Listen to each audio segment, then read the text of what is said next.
Hello everyone, it's Jennifer and thank you for joining me. This video is going to be just a slightly different than normal. I am still going to show you how I made this gorgeous bracelet, but I'm going to be kind of splicing that back in. I had done a video originally and had 3 different bracelets included. It was quite long, so I decided that I would just break it up and break it up into 3 sections. So this is the bracelet that you will see how we're going to be making today.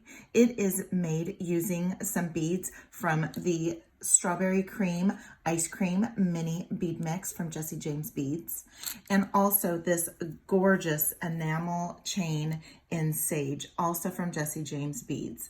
Both of these items can be found at the Jessie James Beads website. Here is a pair of earrings. In a prior video I made using some of those pearls and also some of that gorgeous enamel chain. You can see it there. I don't know how well the color's coming through, but it's just a gorgeous sage color and so easy to put together. So I will include the video link to this, to the video that I make those earrings plus a few pairs more. So if you want to see how I made this gorgeous bracelet, please join me. Also going to be using some Soft Flex wire. I love Soft Flex beading wire, not just because they are here in California and make all the wire here, but then also too, they have color, they have quality. I'm going to be using this champagne color in the Extreme Flex, and this is one of their metallic flex wires. And they have so many other colors. For earrings, we're going to be using this one here in bone color. And if you participate in any of the, they do Soft Flex and Jessie James Beads team up together for Soft Flex's monthly design kits, as well as they will collaborate together with real special 2-night, 1-night events. One of the events is coming up. It's called Pool Party, and I have my Soft Flex already, the Soft Flex portion of it, because you have to buy part of it on Soft Flex Beading Wire or softflex.com, and then the other part at Jessie James Beads. So with all that said, I'm going to go ahead and use this enamel chain as part of a bracelet. I did not cut it off yet because I'm going to go ahead and string on my beads. I'm using some of those gorgeous rondelles, little rondelle crystal spacers, and these wavy, kind of look like Pringles chips, spacers. 2 of the pearls, and then over here again we have the wavy spacer, the 3 rondelles, and the 2 crystal spacers. And I do have this on I have Magical Rod from fellow design ambassador at Misty Moon's Design, Louisa.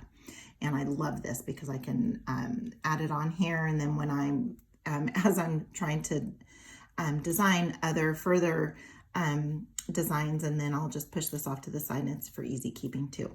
So I did make this little clasp.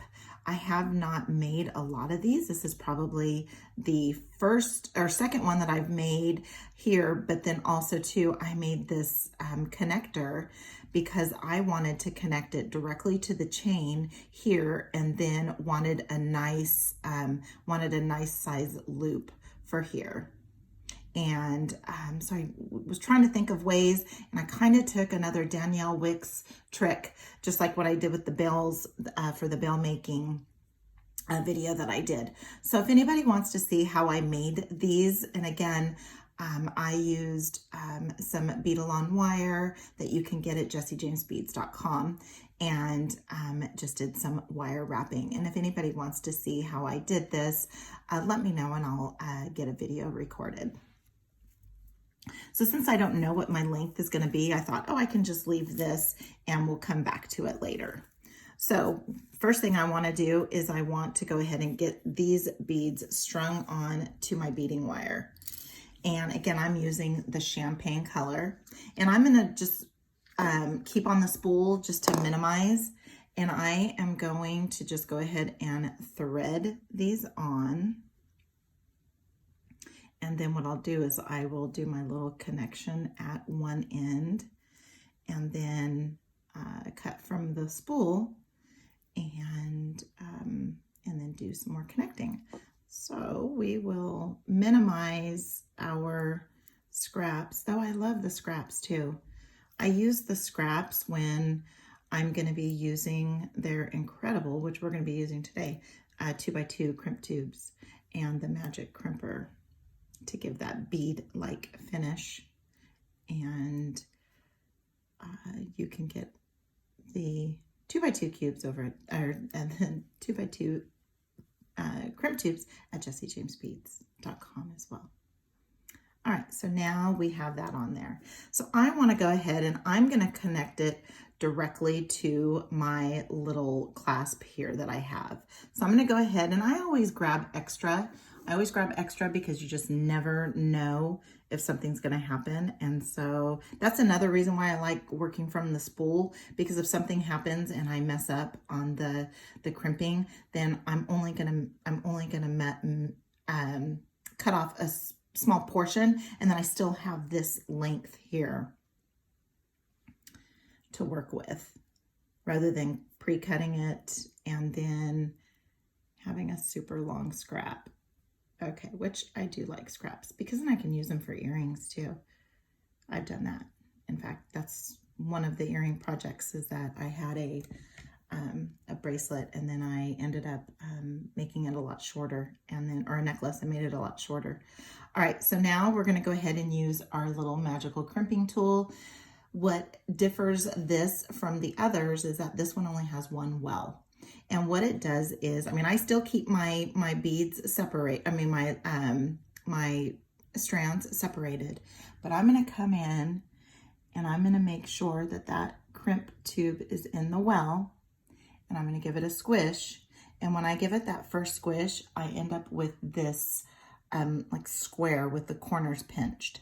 So then I'm gonna come in and just turn it 90 degrees and give it another squish. And then I just start going round and round and round and round until I feel no tension when I'm crimping, because then I know that it's crimped all the way. This is very far away from my face, so I'm not doing this how I typically do, but there we go. And you end up with this bead-like finish. You can keep the tail if you want. I'm gonna go ahead and trim off just a part of it, because I mean, I can trim off all of it too, but I'm just going to go ahead and trim off part of it just to give you an idea of keeping your tail or just cutting it off. In the next video that I'm going to have with the earrings, we're going to be cutting off the tail.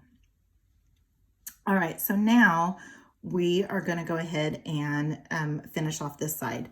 I am going to use open rings because I don't want to put my beading wire directly into the little end. I can, that's fine, but I just don't want it to rub and wear. So I'm going to go ahead and just give myself a little bit of room here, a little bit of a tail.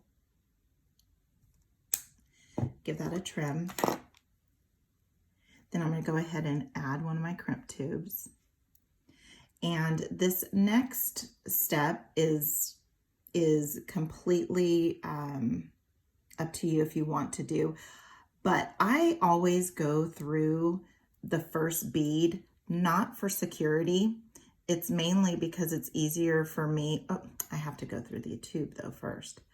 It's just easier for me when I am trying to pull the, the tail to do my crimping. It's just easier for me, and then my fingers aren't in the way at the bead.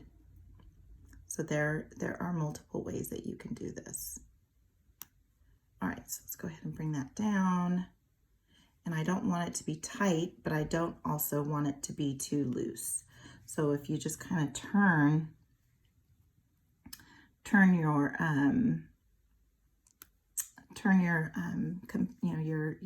strand, see how that just opens up right away? For me, that's a little too tight. So I am going to just finagle that a little bit, and that's much better for me. There's going to be a little bit more wiggle room, but you don't want it to be too much too. So just wiggle around until you you could feel the tension when you're bringing the strands together. So now I'm just making very gradual moves. Now what I'll do is I will usually use my chain nose pliers and grab on one end so that I can get a nice idea of how big my loop's going to be, and I want to try and make it the same size. But again, I just keep on finagling around with this. Okay. All right. Let's get it just a little bit more. Okay. All right, so now what I'm going to do is I'm going to go ahead and come in, put that, make sure it's over my entire crimp bead, and give it a squish, and then start squishing around until I feel no tension. And once I stop feeling the tension, then I know that it is crimped as much as it can. Oh, I need a little bit more. There we go. Okay, now that's there. Okay, then I can come in with my cutters and give it a little bit of a trim.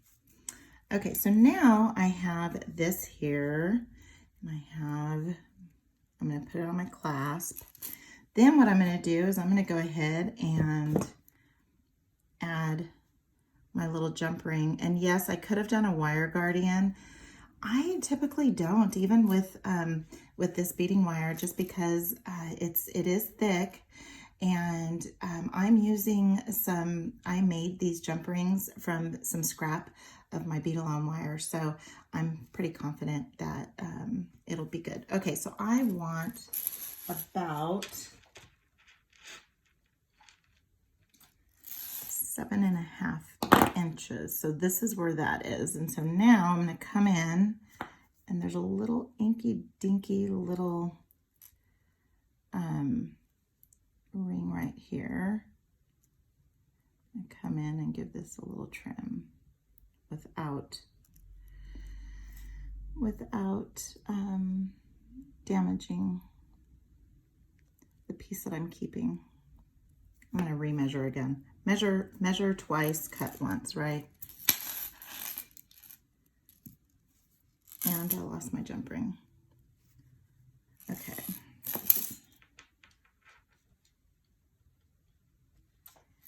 Here we go, right here. Okay, so let's go ahead and get in there. So now let's go ahead and get this jump ring put through. And again, I don't have a wire guardian. You can add a wire guardian if you feel more comfortable. And then go ahead and add my strand there, and then get that closed off real nice and tight. Get it real nice and tight in there. And we have bracelet number 1. And that's how we made this gorgeous little bracelet using some of those crystal rondelles and the pearls, wavy spacers, crystal spacers, also using up some Softflex beading wire and Crimp Tubes, both also available on the Jessie James Beads website. The colors might be a little bit different, and this gorgeous enamel chain. I'll put links to everything that I used today in the description, along with those videos that I promised you. If you haven't done so already, please give this video a huge thumbs up. Let me know if there's anything else you want to see, and in your comment, If you haven't done so already, please do subscribe. We are over 700 now and so excited about that. And until next time, have a good one.